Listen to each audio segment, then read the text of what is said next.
একদিন এক রাজা তার ছোট ভাইকে বিচিত্র মৃত্যুদণ্ডের আদেশ শোনায় যে আগামী 7 দিন পর্যন্ত একে মহলে রাখো, এর সমস্ত ইচ্ছা পূরণ করো, এরপর 7ম দিনে এর মৃত্যুদণ্ড দাও। এমন সাজা শুনে সমস্ত মন্ত্রী অবাক হয়ে যায়। কেন দিলেন সম্রাট এই ধরনের বিচিত্র সাজা? আর এই ভিডিওর মাধ্যমে আমরা কি শিক্ষা পেতে পারি, আসুন জানার চেষ্টা করি। একদিন এক রাজ্যের সম্রাটের ভাই মন্ত্রীদের সামনে জোর গলায় কিছু বলছিল। সে বলছিল যে আমি বুঝতে পারছি না যে সম্রাট সমস্ত রাজকোষের অর্থ সমস্ত ভিক্ষু এবং সন্ন্যাসীদের ওপর কেন খরচ করে দিচ্ছেন। যেগুলো লোকেরা কঠিন পরিশ্রম করেও পায় না, সেগুলো এরা খুব সহজেই পেয়ে যাচ্ছে। এগুলো বিলাসিতা নয় তো আর কি? যদি সমস্ত ধন আমি পেতাম তাহলে আমি কত কিছু করে নিতাম। অনেক কেল্লা ও মহল তৈরি করে নিতাম, অনেক সুন্দর সুন্দর মূর্তি এবং ফুলের বাগান তৈরি করতাম, দেশ দুনিয়ায় ভ্রমণ করতাম, কোনো শক্তিশালী রাজ্যের রাজকুমারীকে বিবাহ করতাম। কিন্তু আমাদের মহারাজ তো এই সমস্ত সন্ন্যাসী ও ভিক্ষুদের ওপরেই অর্থ খরচ করে চলেছেন। যেদিন আমার হাতে এই রাজ্য আসবে, যেদিন আমার হাতে অধিকার আসবে, ওই দিন থেকে এই সমস্ত অর্থ খরচ করা বন্ধ করে দেব। নিজের অধিকারের সীমা ছাড়িয়ে সম্রাটের এই ছোট ভাই রাজার সিংহাসনে বসে মন্ত্রীদের সামনে এই সমস্ত কথা বলেই চলেছিল। কিন্তু না তো সে আর না তো ওই সমস্ত মন্ত্রীরা এটা জানতো যে পিছন থেকে লুকিয়ে লুকিয়ে রাজা এই সমস্ত কথা শুনছেন। তখনই রাজা হঠাৎ করে সামনে চলে আসেন।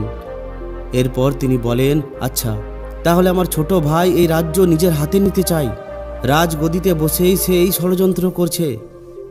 সম্রাটকে সামনে দেখে যুবরাজ সম্পূর্ণ চমকে যায়, তার বুদ্ধি কাজ করা বন্ধ করে দেয়। খুব কষ্ট করে তার মুখ থেকে বের হয়, ক্ষমা করবেন সম্রাট, আমার কথার অর্থ এটা ছিল না। আমি তো আপনার মন্ত্রীদের কথাতেই আপনার সিংহাসনে বসেছিলাম। মনে হচ্ছে এটা আমাকে নিয়ে একটা ষড়যন্ত্র হয়েছে। আমি অনেক বড় ভুল করে ফেলেছি, আমাকে ক্ষমা করবেন। তখন সম্রাট বলেন, না, ভুল তোমার নয়, ভুল তো আমার হয়েছে যে আমি তোমাকে যুবরাজ বলে ঘোষণা করেছি। এরপর সম্রাট বলেন, হে সিপাহীরা, তোমরা একে অনেক দূরে জঙ্গলে নিয়ে যাও আর রাজদ্রোহের অপরাধে এর ধর থেকে মাথা আলাদা করে দাও। সম্রাটের এই আদেশ শুনে সিপাহীরা তাকে টেনে নিয়ে যেতে শুরু করে। ঠিক তখনই এক বুদ্ধিমান মন্ত্রী বলেন, হে মহারাজ, ভাইয়ের নির্মম হত্যার অপরাধ আপনার মাথার উপর নেওয়া উচিত নয়। দয়া করে একে এমন সাজা দিন যাতে করে এর সঙ্গে সঙ্গে সবাই যেন শিক্ষা পায়। মন্ত্রীর কথা শুনে রাজা একটু শান্ত হন এবং তারা নিজেদের মধ্যে দুজনেই কিছু কথা বলতে থাকে। অবশেষে রাজা ওই মন্ত্রীর কথা মেনে নেন। এরপর রাজা বলেন, এটাই ঠিক আছে, একে এখানেই সাজা দেওয়া হোক। এরপর সম্রাট তার সেনাদের বলেন, একে 7 দিন পর্যন্ত আমার মহলেই রাখো এবং দুনিয়ার সমস্ত সুখ একে দাও। ভালো খাবার, নাচ গান, বাগানে ঘোরাফেরা, 7 দিন পর্যন্ত একে সমস্ত শারীরিক সুখ দাও। এরপর 7ম দিনে একে মৃত্যুদণ্ড দাও। কিন্তু একটাই শর্ত, একে প্রত্যেক দিন মনে করাও যে তোমাকে 7ম দিনে মৃত্যুদণ্ড দেওয়া হবে। এরপর ওই সম্রাটের সৈন্যরা তাকে রাজ দরবার থেকে টেনে অন্য কক্ষে নিয়ে যায় এবং তাকে একটি বিলাসবহুল কক্ষে আবদ্ধ করে ফেলে। 7 দিন পর্যন্ত তার খুবই যত্ন নেওয়া হয়। নাচ গান, ভালো ভালো খাবার, সমস্ত কিছু তাকে দেওয়া হয়। কিন্তু একজন তাকে বারবার এটা মনে করায় যে আজ থেকে এতদিন পর তোমাকে মৃত্যুদণ্ড দেওয়া হবে। এমনটা করতে করতে 6 দিন কেটে যায়। শেষ দিনে ওই যুবরাজ বলে যে আজ আমার জীবনের শেষ দিন, আমাকে একবার আমার দাদা অর্থাৎ সম্রাটের সঙ্গে দেখা করতেই হবে। এই অনুরোধ সম্রাটের কান পর্যন্ত পৌঁছায়। এরপর সম্রাট তার ভাইয়ের সঙ্গে দেখা করতে আসেন। রাজাকে সামনে দেখে যুবরাজ বলে, হে মহারাজ, আমার একটি মাত্র প্রশ্ন আছে। যখন আপনি পিছন থেকে লুকিয়ে লুকিয়ে সব কিছুই শুনছিলেন, তাহলে তো আপনি জানতেন যে আমি আপনার বিরুদ্ধে কোনো ষড়যন্ত্রই করিনি। আমি শুধুমাত্র সন্ন্যাসী এবং ভিক্ষুদের দান দেওয়ার বিরুদ্ধে ছিলাম। তাহলে আপনি আমাকে এমন বিচিত্র সাজা কেন দিলেন? তখন রাজা বলেন, এর উত্তর এক্ষুনি পেয়ে যাবে। তার আগে এটা বলো যে গত 7 দিন তুমি কতটা সুখ ভোগ করলে? যুবরাজ আশ্চর্য হয়ে বলে, কোন সুখ মহারাজ? যার মাথার মধ্যে মৃত্যুদণ্ডের চিন্তা, যাকে প্রত্যেক মুহূর্তে আসতে থাকা মৃত্যুর সময়কে মনে করানো হচ্ছে, সে কি কোনো সুখ ভোগ করতে পারে? আমার সামনে নানান সুস্বাদু ভোজন ছিল, কিন্তু সেগুলো আমার গলা দিয়ে নামছিল না। এই দুনিয়ার সমস্ত আমোদ প্রমোদ ভোগ বিলাস আমার সামনে ছিল, কিন্তু তার মধ্যে কোনো রস ছিল না।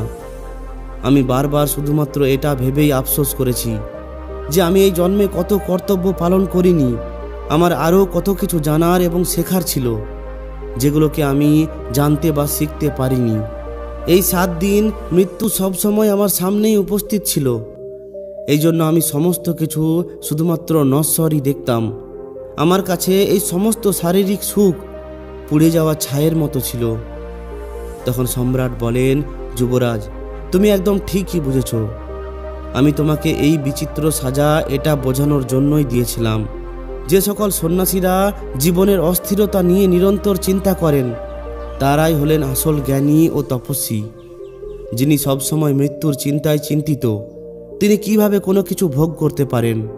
যার সামনে সবসময় মৃত্যু নৃত্য করে, সে কিভাবে বিলাসিতায় তার জীবন কাটাতে পারে? সম্রাটের এই কথা শুনে যুবরাজের চোখ দিয়ে জল ঝরে পড়ে। যুবরাজ নিজের ভুল বুঝতে পারে। তখন সম্রাট তাকে ক্ষমা করে বুকে জড়িয়ে ধরে। বন্ধুরা, এই কাহিনীর মাধ্যমে অনেক কিছু শিক্ষা লুকিয়ে আছে। আমরা খুবই সাধারণ একটি প্রশ্ন দিয়ে শুরু করছি। আমরা সবাই আনন্দ, ফুর্তি, মজার পিছনে কেন দৌড়াই? কারণ আমরা সবাই নিজেদেরকে একটু ভালো অনুভব করাতে চাই, একটু বেশি আনন্দিত ও এনার্জেটিক অনুভব করতে চাই। আমাদের মনে হয় যে সুখ ভোগ করার ফলে আমাদের ভালো অনুভব হয়, কিন্তু এটা সম্পূর্ণ সত্যি নয়। যেমন শুধুমাত্র লবণাক্ত জল দ্বারা তেষ্টা মেটে না, মন ভরে না, ঠিক ওইভাবেই আনন্দ মজা করার একটু পরেই মন আবার অশান্ত হতে থাকে। এরপর আবার সেই অসন্তুষ্টি অনুভব হয়, আর এটাই হলো দুঃখের কারণ।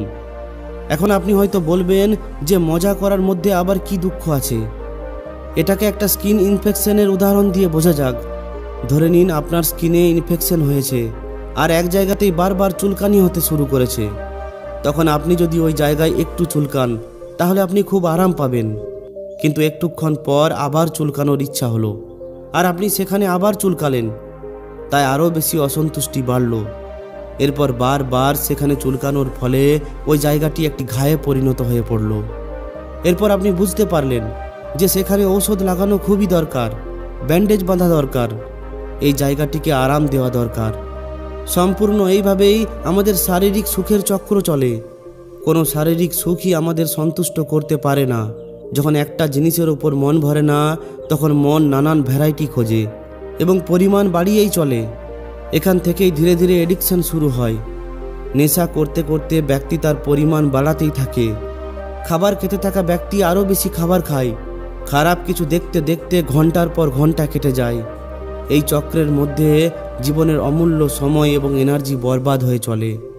এই জন্য পরবর্তীকালে নিজেকে দোষীও মনে হতে শুরু হয়।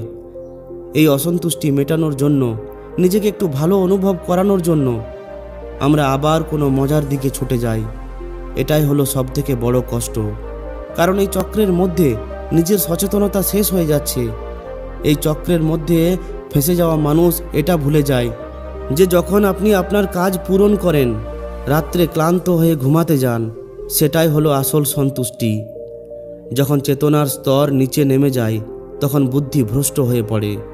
তখন মানুষ ঠিক এবং ভুলের মধ্যে অন্তর খুঁজতে পারে না। এই ধরনের মানুষ তার সম্পূর্ণ জীবনে কখনোই এটা জানতে পারে না যে আসল আনন্দের উৎস আমাদের অন্তরেই আছে। যখন কোনো জিনিসের ওপর মন শান্ত থাকে, তখন ভেতরে যে শান্তি অনুভব হয়, সেটা খুশি এবং আনন্দ হয়ে বাইরে প্রতিফলিত হয়। এই জন্য এই চক্রকে ভঙ্গ করা খুবই দরকার। কিন্তু কিভাবে? সবথেকে প্রথম জিনিস হলো শুধুমাত্র মজা বা আনন্দের জন্য কোনো কিছুই করবে না। শুধুমাত্র মজাকেই অগ্রাধিকার দেবে না। সমস্ত জিনিস সঠিক সময়ে করো, আর যেটাই করবে সেটাকে সম্পূর্ণ ধ্যান ও মন দিয়ে করো। যেখানে মন শান্ত হয়ে যাবে, সেখানে নিজে নিজেই তোমার ভালো লাগতে শুরু করবে। দ্বিতীয় কথা, বিনোদন নয়, আরাম করো। মন যখন ক্লান্ত হয়ে পড়ে, তখন তার আরামের দরকার পড়ে, মজার পেছনে দৌড়ানো নয়। এই জন্য সচেতন হয়ে নিজের শরীর মনকে আরাম দাও। তৃতীয় কথা হলো ধ্যান।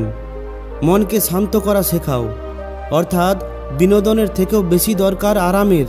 আর আরামের থেকেও বেশি দরকার ধ্যানের, অর্থাৎ মনের শান্তির।